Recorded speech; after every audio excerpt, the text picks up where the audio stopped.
Hello everyone, let's continue with the Hindu vocab. The first word is numbing. देखिए, numbing का मतलब होता है, ये हम लोग जनरली यूज करते हैं किसी एक्सपीरियंस या सिचुएशन के लिए जहाँ पे आपको समझ नहीं आता कि आपको क्या सोचना चाहिए, क्या करना चाहिए, या आप रिएक्ट ही नहीं कर पाते या रिएक्ट नहीं करते नॉर्मल वे में, उसे नंबिंग कहा जाता है। यानी कि यूज्ड अबाउट एन एक्सपीरियंस और situation making you unable to feel और थिंक एनीथिंग और react in a normal way. तो इसका सिनोनिम क्या हो जाएगा? फ्रीजिंग। एंटोनिम क्या हो जाएगा? सियरिंग। आप इसे अपने सेंटेंस में यूज कर सकते हैं। Watching television had a numbing effect on his mind. The next one is apprehension. Apprehension का मतलब होता है कि फ्यूचर में ना कुछ बुरा होने वाला, तो आपको ना ऐसी ना फीलिंग आ रही है, ऐसा डर लगा हुआ है, उसे ही एप्रीहेंशन कहा जाता है।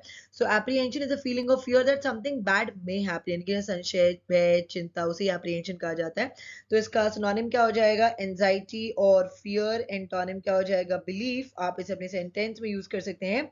It reflects real anger and apprehension about the future.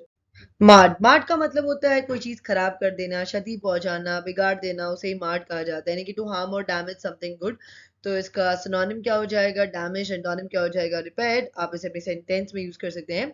Bad diction marred the effectiveness of his speech. Next one is intervention. Intervention का मतलब होता है इंटरफियर करना, हस्तक्षेप, उसे इंटरवेंशन कहा जाता है। So intervention is the act of intervening in a situation. आप इसे अपने सेंटेंस में यूज कर सकते हैं।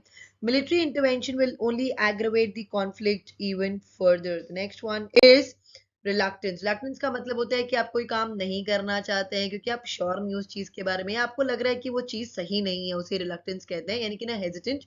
So not wanting to do something because you're not sure it is the right thing to do. तो इसका synonym क्या हो जाएगा? hesitant. Antonym क्या हो जाएगा? inclined. आप इसे अपने सेंटेंस में यूज कर सकते हैं। I accepted his resignation with great reluctance. The next one is subsequent. इसका मतलब होता है बाद में या later, उसे ही subsequent कहा जाता है, यानी कि coming after और later. तो इसका synonym क्या हो जाएगा? later. Antonym क्या हो जाएगा? before. आप इसे अपने sentence में use कर सकते हैं। In subsequent years, scientists hope to be able to find additional cure for the disease. The next one, requisitioning. requisitioning का मतलब होता है रिक्वेस्ट या मांग, उसे requisitioning कहा जाता है, यानी कि टू ऑफिशियली रिक्वेस्ट और टेक समथिंग। आप इसे अपने सेंटेंस में यूज कर सकते हैं।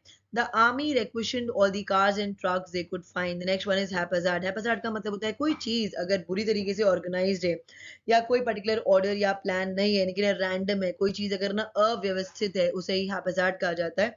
तो इसका सिनोनिम क्या हो जाएगा? रैंडम। एंटोनिम क्या हो जाएगा? ऑर्गेनाइज्ड। आप इसे अपने सेंटेंस में यूज कर सकते हैं।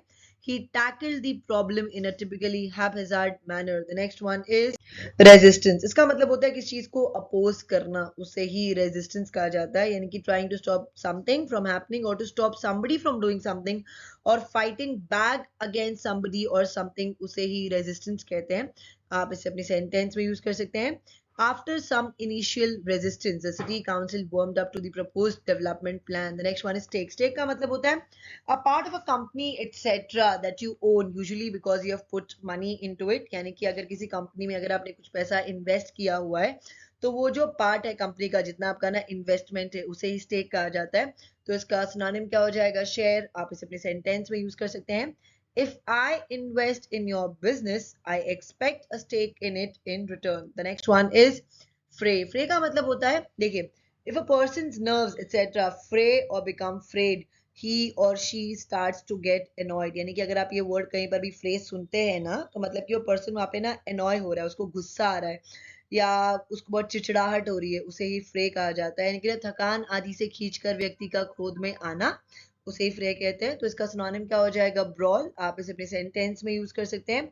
Tempers frayed as thousands of drivers began the Christmas holiday with long waits in traffic jam. The next one is concede. Concede का मतलब होता है किसी सच्चाई को नहीं चाहते हुए भी एक्सेप्ट करना, मान लेना, उसे ही concede कहा जाता है, यानी कि to admit that something is true although you do not want to. तो इसका सिनोनिम क्या हो जाएगा? एक्सेप्ट। एंटोनिम क्या हो जाएगा? डिनाई।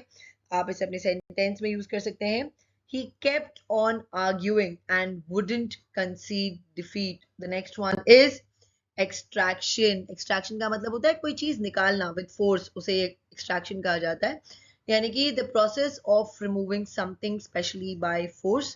तो इसका सिनोनिम क्या हो जाएगा? इवल्जन। एंटोनिम क्या हो जाएगा? इंसर्शन। आप इसे अपने सेंटेंस में यूज कर सकते हैं।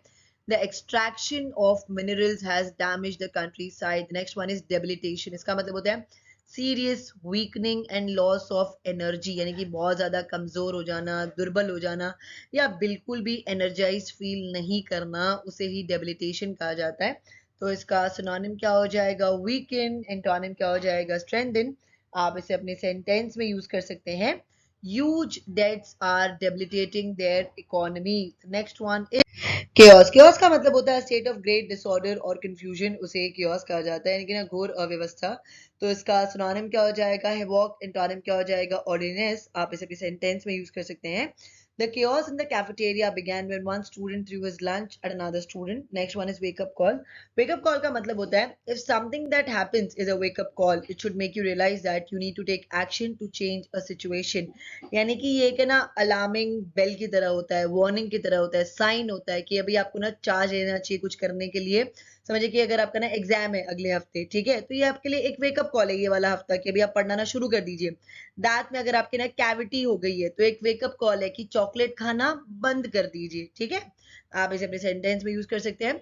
For the insurance industry these floods were a wake up call. That's it for today. अगर आपको वीडियो अच्छा लगा तो इसे लाइक करें, शेयर करें, कमेंट करें, साथ ही साथ मेरे चैनल को सब्सक्राइब करें। Thank you.